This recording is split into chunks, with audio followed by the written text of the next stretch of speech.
Europe ने सोचा था रूसी तेल से बना एक बूंद ईंधन भी भारत से नहीं आएगा, लेकिन आज क्या हुआ? इटली के बंदरगाह पर रिलायंस का टैंकर खड़ा है, जेट फ्यूल उतर रहा है और यूरोप चुपचाप सामान भी ले रहा है। ट्रंप की धमकियां, ईयू का बैन, रूस पर पाबंदियां, सब एक तरफ और भारत की रणनीति एक तरफ। ये सिर्फ तेल की कहानी नहीं है, ये ग्लोबल पावर गेम की कहानी है जहां भारत ने चेकमेट कर दिया है। 21 जनवरी 2026 यूरोपियन यूनियन ने बड़ा ऐलान किया, रूसी कच्चे तेल से बने किसी भी उत्पाद पर पूर्ण प्रतिबंध।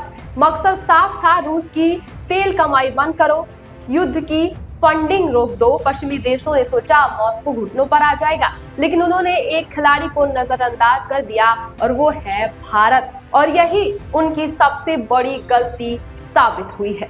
देखिए असली खेल क्या है।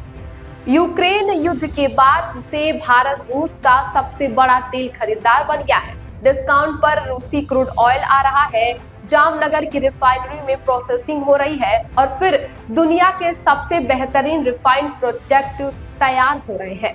और सबसे मजेदार बात, यूरोप को यही प्रोडक्ट चाहिए, क्योंकि अगर भारत की सप्लाई रुकी तो यूरोप में एविएशन फ्यूल की किल्लत हो जाएगी, कीमतें आसमान छुएंगी और पूरा एविएशन सेक्टर ठप पड़ जाएगा।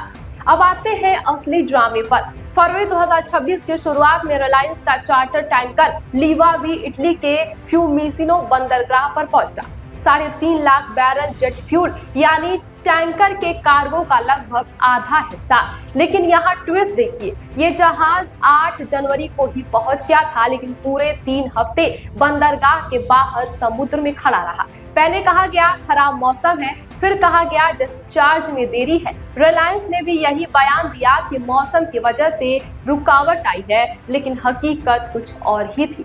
असली वजह थी ईयू की कानूनी पड़ताल। यूरोपीय अधिकारी जांच कर रहे थे, क्या ये ईंधन सच में रशियन फ्री है? क्या इसमें रूसी तेल की मिलावट है? क्या भारत प्रतिबंधों को बाईपास कर रहा है?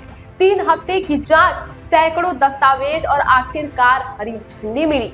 टैंकर ने अपना कार्गो उतार दिया और यूरोप चुपचाप माल ले रहा है। लेकिन रिलायंस ने ये कमाल किया कैसे? यहाँ समझिए, मास्टर स्ट्रोक। जामनगर में रिलायंस को 2 रिफाइनरी मशीनें मिली। पहली घरेलू बाजार के लिए जो रूसी तेल भी इस्तेमाल करती है, और दूसरी पूरी तरह एक्सपोर्ट ओरिएंटेड जो सिर्फ विदेशी बाजारों के लिए काम करती है। नवंबर 2024 में ही रिलायंस ने घोषणा कर दी थी कि उसकी एक्सपोर्ट रिफाइनरी अब रूसी क्रूड प्रोसेस नहीं करेगी, सिर्फ नॉन रशियन सोर्स से ही तेल लेगी। और यूरोपियन खरीदारों को लिखित में गारंटी दी गई कि इस ईंधन में रूसी तेल का एक बूंद भी इस्तेमाल नहीं हुआ है।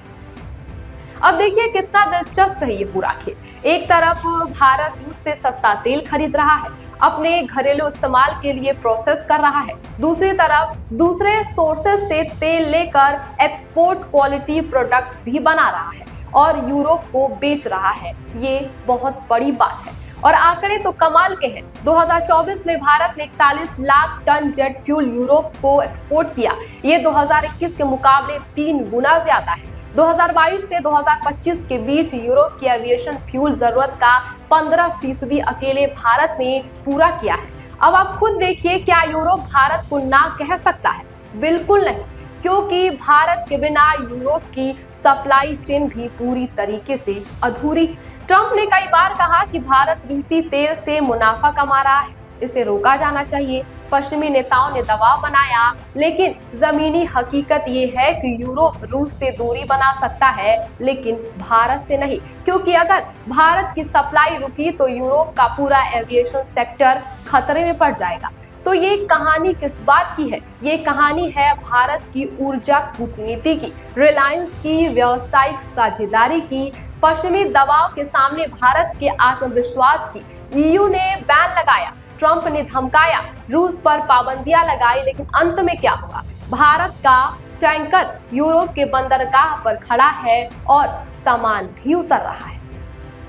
ये है नई दुनिया की नई रणनीति, जहां भारत सिर्फ खरीदार नहीं है बल्कि स्ट्रेटेजिस्ट है, जहां रिलायंस सिर्फ कंपनी नहीं बल्कि गेम चेंजर है। और जहां पश्चिम को ये समझना होगा कि भारत अब सिर्फ बाजार नहीं बल्कि निर्णायक ताकत है। ईयू का प्रतिबंध हो या अमेरिका का दबाव, भारत ने साबित कर दिया कि जब बात ऊर्जा सुरक्षा और व्यापारिक हितों की आती है तो हम किसी के सामने नहीं झुकते, हम अपनी शर्तों पर खेलते हैं और जीतते भी हैं। फिलहाल इस खबर पर आपकी क्या राय है, हमें कमेंट बॉक्स में जरूर बताएं और देश दुनिया की तमाम खबरों को देखने के लिए देखते रहिए द बेस्ट ऑफ मीडिया।